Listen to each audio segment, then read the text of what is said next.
we got a couple things to discuss about Fear the Walking Dead. Now, first thing first, I didn't know this, but there's no episode this coming Sunday.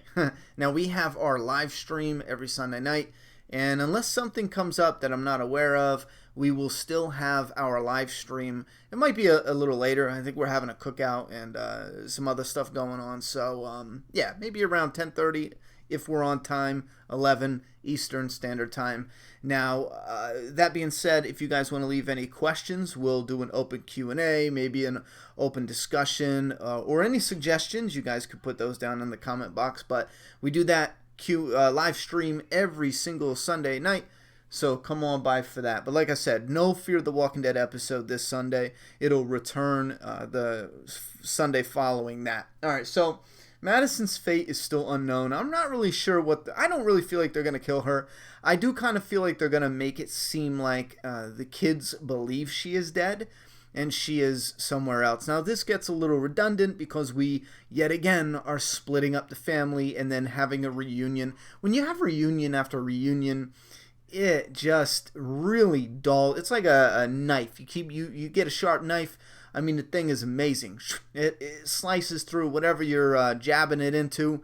Next thing you know, you kill 15, 16, people, and the knife just doesn't cut the same way it does. It gets a little dull, hitting bone after bone.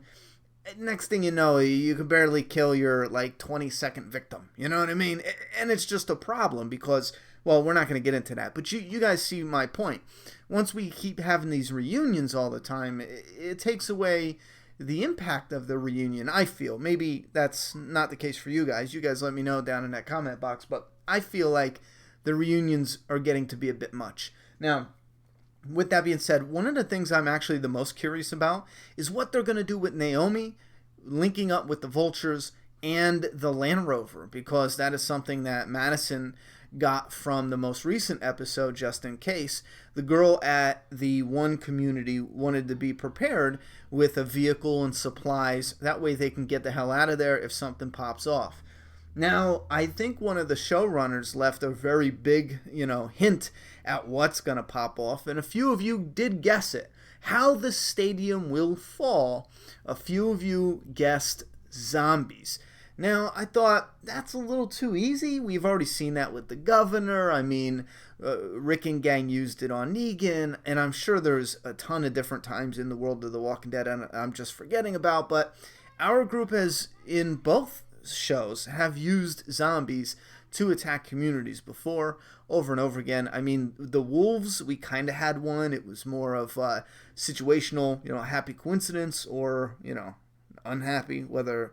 depending on how you look at it, the wolves were going to lose no matter what. But anyway, in this article, let's go over to this article here. At the very end, Entertainment Weekly, it says, okay, no episode next Sunday for Memorial Day weekend, so we have to wait 2 weeks for our next hit. Can you tell us what's coming up next in The Walking Dead, Fear the Walking Dead? Well, episodes 7 and 8, big things are coming as we build towards our mid-season finale, but more immediately, we ended episode 6 on a cliffhanger in more ways than one. We have John Dory shot, and we have our vultures and our characters both heavily armed, and who knows what could happen. I would say get ready for more of that battle. Now, that little bit of a skirmish I am looking forward to, but this next bit, the other showrunner went on to say, I would say, if you thought you seen a lot of walkers... Wait a minute, was that right? I would say, if you thought there were a lot of walkers in the FEMA shelter, you haven't seen anything yet. Now, I think that's a huge indicator of what's going to happen to the stadium. Yet again, zombies. Now that I'm thinking about the ranch. Troy brought a huge zombie herd. Now that I'm thinking about it, I really hope they don't go down this path, because this is something we've literally just seen in the recent season of Fear the Walking Dead. But Troy brought a zombie herd through the ranch and decimated it. Now, will zombies attack the stadium and take the stadium down? It's looking likely. What else could it be? The Vultures don't seem like they're the group to go in hand to hand and kill them. Even the one Vulture brother, his demeanor and his attitude towards Nick didn't seem like they went in themselves personally. You know, the way they interacted. Go and watch that scene again. That's not a person who goes into the stadium in your community and kills the people in your community and steals your stuff. That's not it at all. It was more like, oh, your community got attacked by a massive herd. I don't know where they came from. It was more like that. It was like an indirect thing. It was if they were pretending they had nothing to do with it. Now, we know, you guys know, it was the first thing you guys pointed out, a lot of you, the vultures are gathering up zombies as a way to mark them, keep them for the time being. I mean, clear out the area, first off, for their own safety. But they're marking on these white little flags the number of zombies contained in certain areas. So that way they know. Maybe that indicator is for a situation like this where they need to bring the zombies, cart them out to a location, and have the zombies rip through a community. Look at how fast the vulture leader turned around and said, okay, let's pack it up and let's get the hell out of here. You know, it's going to take longer than we can wait. At first I thought that was odd. All he did was see, fertilizer, and he just packed it up and left. But if you think about it, if they're getting out of there so quick, right in front of them, you know what I mean? It's providing let your guard down. We're no longer a threat. We're out of here. But B, it's because they're moving on to the next stage. Come on, guys, let's get the hell up out of here. We don't need to put on a front for these guys anymore, because what they don't know is we're going back to where all the zombies are, and we're going to bring them over here and just let them loose on the stadium. You think everything's good now. What about having 2,000 zombies pounding at your, door? Now, again, yes, it's a bit repetitive. We just got that last, season. I mean, almost exactly. It's almost exactly. So in a way, I am hoping for something different. But at this time, I think it's all lining up. That's most likely what's going to happen. Now, as far as anything else, I think there was one other thing we wanted to discuss. We have, they're saying John's not dead. Obviously, he wasn't, killed in the episode. He was shot. Some people are saying he had the Scrabble tin and it hit the tin. I would prefer if he just got shot and they helped him. They show the ambulance blow up in the trailer. I'm assuming that they were going to use the ambulance to help him, or they start using the ambulance or start using the supplies from the ambulance to help John get the bullet out or stop the bleeding. And when they go back for supplies, the little battle rages on and the ambulance blows up. I really hope they tend to John first before that, because I don't want this character to die. But anyhow, what else we have here? The last thing. I am so sorry. The last thing I want to cover, and then I'll let you guys go, is a lot of fans are asking about the timeline and the way they're doing the storytelling. Now, in the one article, they ask them straight up. They ask the showrunners, you guys are bouncing between two different timelines. Is this going to end with the mid-season finale? And the showrunners say they are creating one big story throughout this season. And what annoyed me is they didn't just come out and say, oh yeah, we're going to dabble, some more than, some episodes a little more than others, but we're going to dabble, sure. They beat around the bush and they say, we're telling this big story all throughout the season, and it's one big long story, and we will be poking in and out with the different timelines. But again, they don't come right out and say, yeah, it's going to be just like that.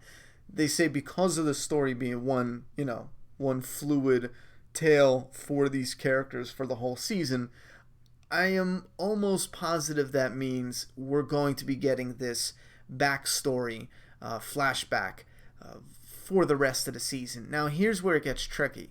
The flashbacks primarily deal with the stadium, and this is why I don't really understand their comments on this, because the stadium's gonna fall probably in the next episode, maybe the episode after that, which would be the mid-season finale.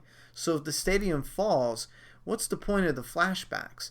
Because it's only a little while after the stadium falls, our group runs into our new characters. So the flashbacks, it's going to get to a point where it's catching up to present day. You know what I'm saying? So I don't know if the flashbacks will slow down a lot. I have a feeling they will.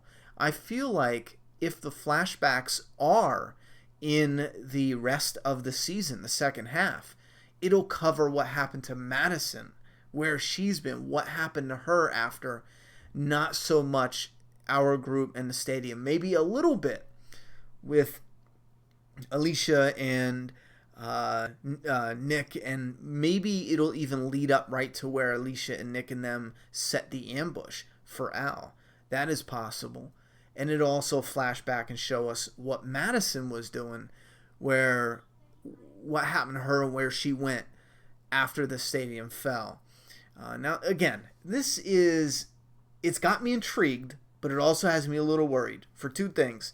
The reunions get a little tiresome. If Madison is believed to be dead and she's not, we're going to have this reunion that I feel like will be a little refreshed, because it's not just a reunion, but it's a realization. She's going to find out that Nick was killed, which is going to be heavy, so maybe that's going to make up for the reunion being a little dull. And the other thing is how repetitive it's going to be, having yet again people bringing her to a community. But if they do it quick, they do it cool, and it is not like the main event of the episode, I feel like that's going to be good, because we know what happens, you know what I mean, at the end. We know where all the characters end up. We've seen zombies attack communities before. So if they could get it over with, cool, quick, and nice and tight storytelling, I think I'd be fine with that. And then we can move the story along to the next main plot. Anyway, I think that's it that I wanted to cover, just the flashbacks continuing. I do believe it's going to transition, though, from the stadium to what happened to Madison and Alicia and Nick and them, what they did maybe, leading up to the ambush point. The John Dory, I hope he's going to live. The showrunners, they're beating around the bush, but it kind of seems like he will survive this. I think it would be a mistake to kill him. And yeah, there's no Fear episode next week. So Q&A questions down in that comment box.